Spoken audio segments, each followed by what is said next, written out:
I watched The Time Guardian, featuring robots that aren't robots, and an entire city that can travel through time. After a bombastic intro, the opening music sounds a bit like James Horner's score for Aliens, and we get a text crawl establishing the fact that 2 millennia in the future, Earth is ruined by our own creation, robots.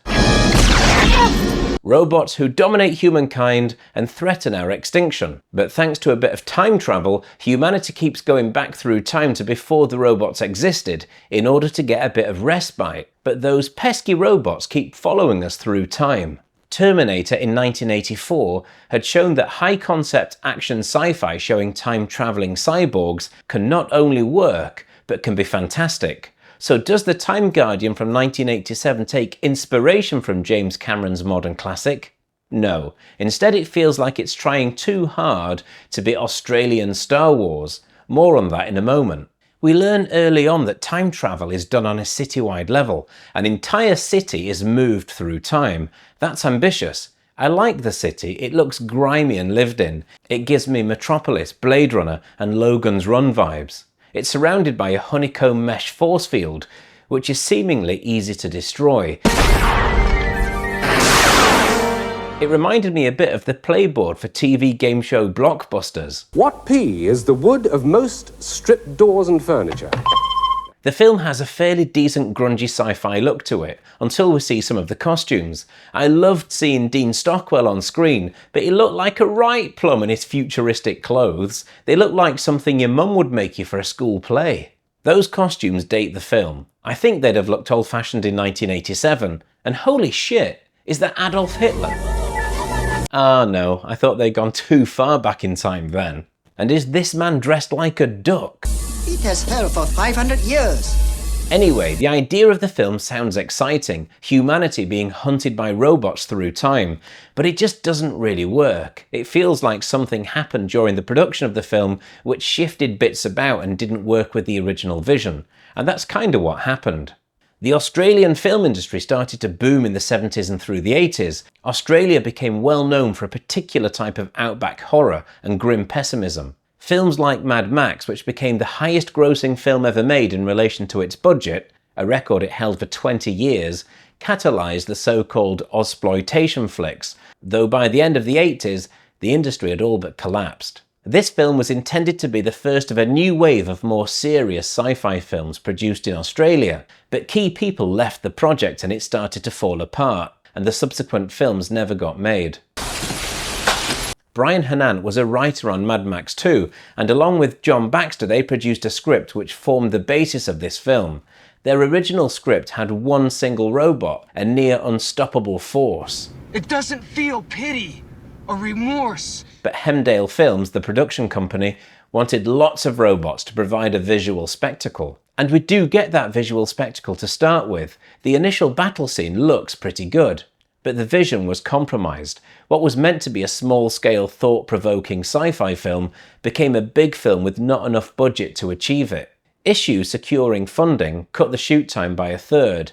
Brian Hannant, who also directed the film, was forced to rewrite chunks of the script to accommodate the lower budget and the demands of Hemdale Films. Co-writer John Baxter left the project. Hannant was so disillusioned and felt the film had strayed so far from his original idea that he also left the project before it was finished. In many ways, this was never finished as some of the scenes remained unshot. The film has many issues. The Gen Deaky robots aren't really robots. They have glowing eyes, but they seem more like cyborg armor suits, and those suits are just too cumbersome. It feels like the best way to protect yourself from them would be to just build narrow doors and walkways, because the impractically wide suits would render them incapable of getting to you. They also seem a bit too easy to take down, certainly not an unstoppable robot force. The casting seems odd. Tom Burlinson as the hero just doesn't work. He seems a bit too wet behind the ears, and his delivery comes across as wooden. You don't know what you're doing. Dean Stockwell is brilliant, and he's great here, even though he's barely in it. But you can't help but think, fuck me, that's Dean Stockwell. The most famous faces seem to have pretty small roles, the best example being Carrie Fisher. At first you assume she's going to be the main character, But she appears in the film, has a few lines, then gets wounded, so sits the rest of the action out. It seems pretty obvious that their inclusion was simply to get some big names into the film. I wouldn't be surprised if they rocked up, did their scenes in a day or two, and then spent the next couple of weeks as a holiday in Australia. At one stage, Carrie Fisher wears a really dumb armoured chest plate, and chest really is the key term there. It's basically a pair of metal tits, complete with nipples. It's an obvious male fantasy moment. Time travel always carries risks when it's used as a plot device. The first strikingly obvious thing is, why keep going back in time with a city only to be chased by the robots? Why not just take a few people back in time, go back to a point where the robots develop into the savages they become, and prevent it from happening? You know, like in Terminator. And the city, come on, it's a huge city. It looks pretty good and the matte paintings look nice, but transporting an entire city through time just feels a bit ridiculous. Yes, the Australian desert is huge, but I can't see how you'd plonk a massive city in it. Definitely not without people noticing. Speaking of which, there's absolutely no effort made to remain incognito when going back to 1980s Australia. No thought given to the ripple effect all their interactions have. They literally don't even keep it a secret. I come from the future, from a city that travels in time. But the biggest problem this film has are scenes which are completely superfluous. There's a major scene where the weather goes strange. The clouds' movement across the sky is accelerated, though not from this angle. And everything liquid starts to freeze. Bad luck for this guy who's taking a piss at the time.